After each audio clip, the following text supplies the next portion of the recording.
Hey guys, thanks so much for joining me here at Major Arcana. I've already pre-shuffled the cards so that we can get started right away. This will be a love, no it won't, it'll be a general reading, nearly personal reading because I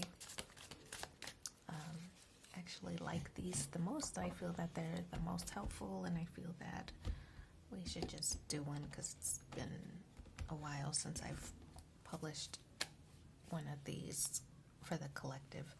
So I'm going to do the 10 card spread, the Celtic cross for some, to see what is it that we need to focus on.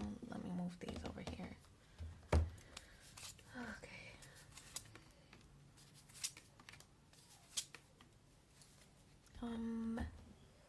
Okay, so I feel like with the King of Pentacles, this is the current energy, and I feel that this could be that you are focused on your money, right? Focused on building a legacy or providing security and prosperity for yourself and maybe for your loved ones, right?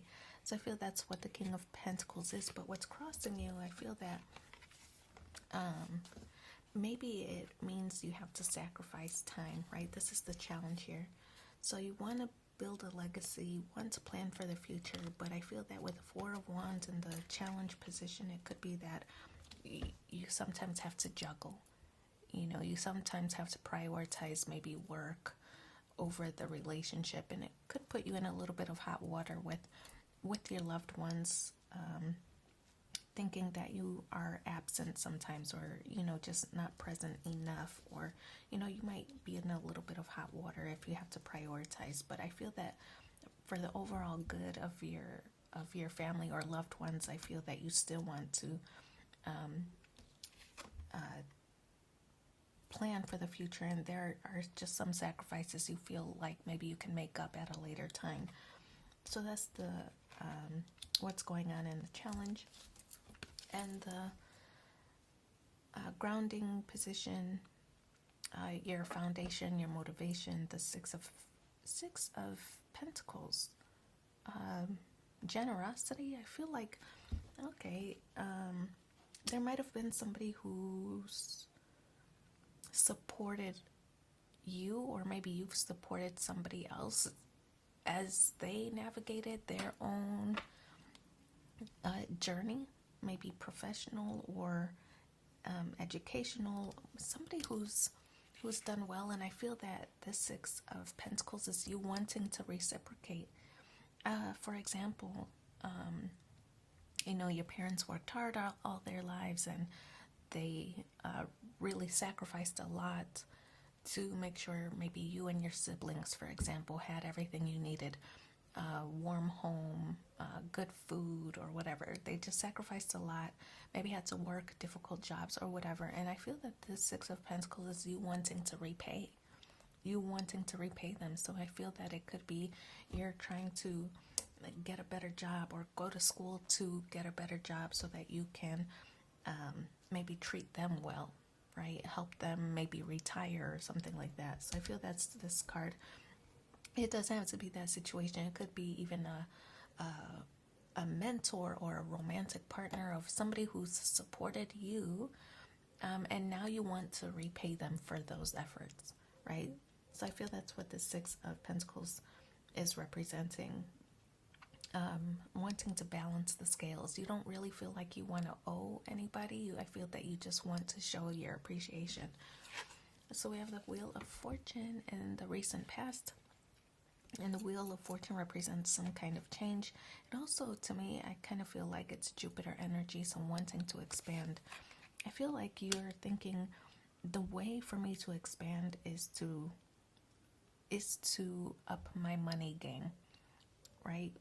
If you have more money, you feel that you can, maybe get a bigger house, or start a family, or do better for your family, or whatever. I feel that that's kind of what the goal here with the Wheel of Fortune is, a desire to expand or to change your financial situation for the betterment of your family and yourself. We also have Judgment and the conscious goals in the crowning position.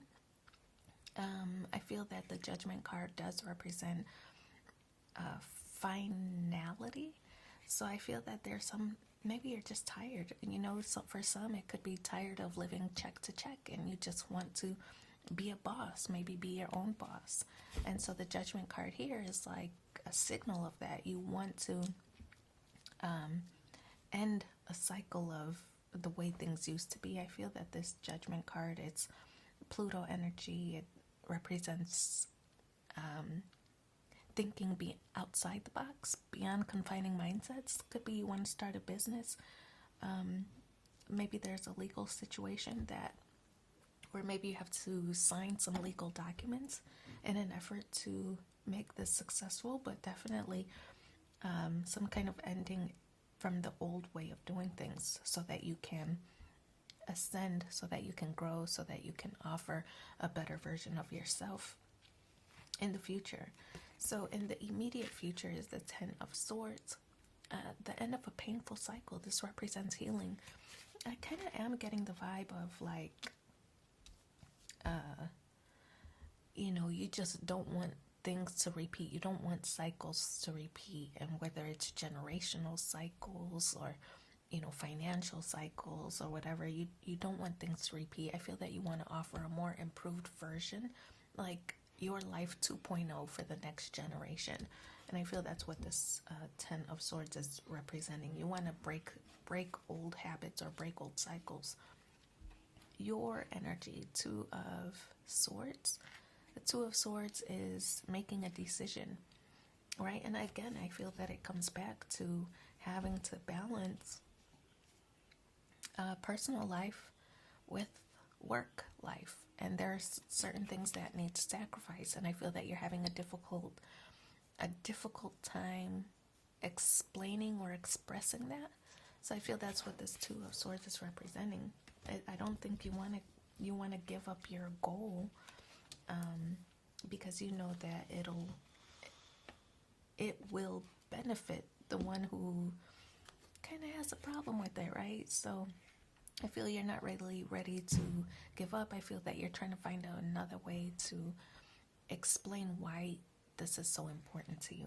The Emperor card, external energies, right? This could be a boss, could be a parent, could be somebody who, you know, maybe you split finances with, but the Emperor card, a card of being stubborn. But look, both of these are stubborn. So I feel that you and the person that you're dealing with or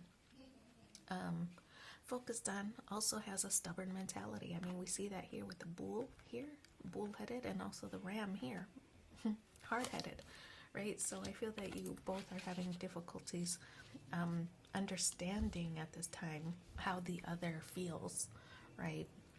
And so that could offer some difficulties or not being able to get on the same page, like we talked about earlier with the Wheel of Fortune. The inability to get on the same page, because you're coming from a place of defensiveness rather than offensive, right? We also have the Eight of Swords, feeling stuck. The Eight of Swords, what I like about this card, it's in the hopes and fears. I feel that you want to be unstuck. I feel that you really just want to explain yourself, explain your goals, and then that just be that, right? And nobody has an issue. Okay, it's playtime in the household. So you just want to be unstuck in your situation, whatever this is that you're focused on. And I feel that you just want to continue doing what you're doing without anybody having any negative feedback, knowing or understanding that you're doing it for the betterment of the family, right? Then we have the High Priestess, an intuitive card. The High Priestess could be that you don't want to butt heads, you don't want to fight, and you might be just keeping your opinions to yourself until you figure things out. The High Priestess, somebody who has the key, right? Who has the information. But I feel that you don't want to fight. You don't want to argue about it. You just want to continue doing what you're doing because you know ultimately it will lead to success in your future. You know that if you can just focus on this a little while longer, you'll be successful. So I feel that I think once you start getting the results that you're searching for, that you're seeking, once you start to get those results, I think you feel that, okay, let me prove it to you. Let me show you what I have in mind. And when things start to become successful, that you'll be able to say, see, told you. Trust me. So I kind of feel that's what's going on for you in this situation. All right, so now if you have a question in mind, now is the time for you to ask. Try to avoid yes or no questions. I'm going to separate, for example, if you wanted to know how to move forward in a certain situation, right? Whether it's work or relationships or whatever, I'll try to keep it as broad as I can, but I'll separate these cards. Think about your question.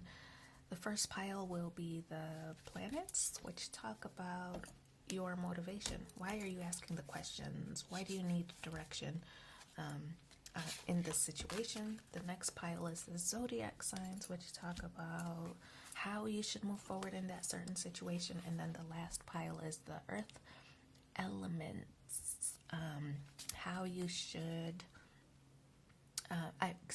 the additional energy that you should put into the situation that you're thinking about or asking about. So go ahead and formulate your question, whatever that might be, while I shuffle.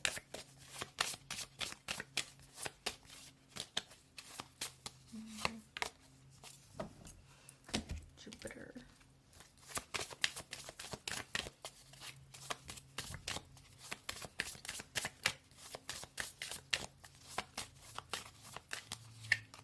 Pisces. Okay, and the elements, let's see.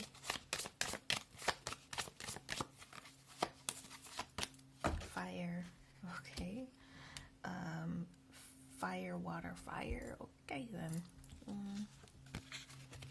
So the first set of cards is the planet, and this talks about what is your motivation. Again, Jupiter energy, right? Just like we talked about earlier with the Wheel of Fortune. Talks about expansion. So confirmation that you want to expand, that you want to grow in a certain situation that you're thinking about or connected to. Jupiter is a very protective energy, so I feel that you want to protect yourself, protect your assets.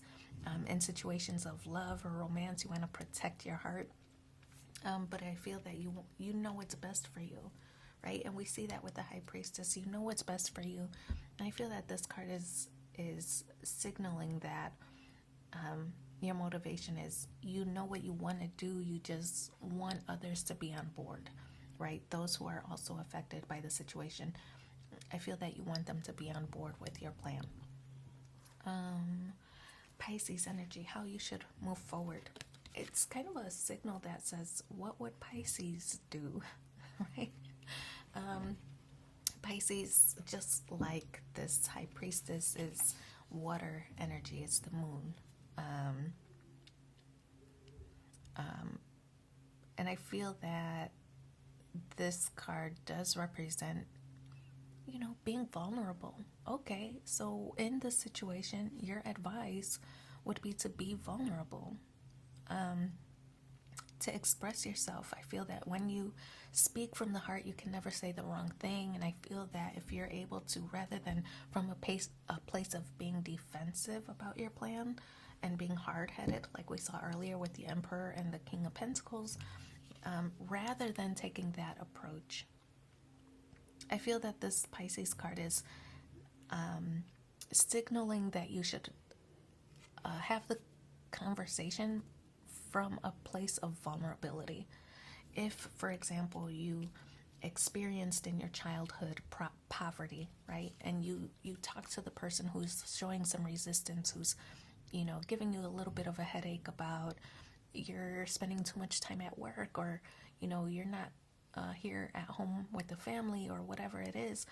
If you let them know that you have this goal, and the reason why this goal is so important to you is because you've experienced poverty in your past and you have no desire to experience that for your future or for your generation in the futures ahead. I feel that if you explain that rather than from an argumentative or defensive state of mind, I feel that the message will be better received. So communicate from a place of vulnerability rather than a place of defensiveness. And I feel that's what this card is representing. Also, Pisces energy, a caution here to don't spend your day at work to avoid situations or avoid difficult conversations or whatever.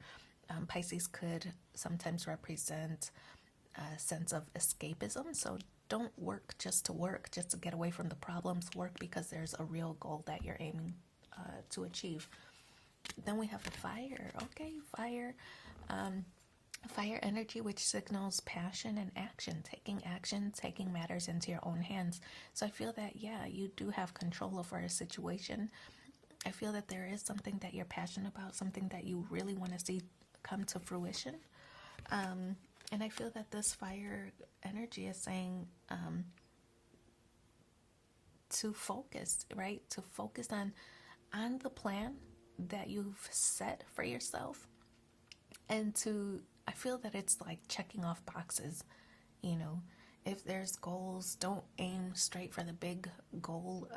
I feel that this is a signal to, cross off the small milestones. Little by little, you'll achieve this goal, but I feel that you have to keep a plan in place and an effort to be successful. So yeah, I feel success is in the future for sure. I just feel that you have to take it in smaller measures that might allow you to maybe prioritize or have a better balance of work-life balance in the situation that you're dealing with. Okay, let's pull one more card. This will be the universe has your back. Joy is the ultimate creator. Yeah, kind of emphasis on your passions, right? And bringing your passions to life. So I hope that helps you. Thanks for being here with me, and take care. Bye.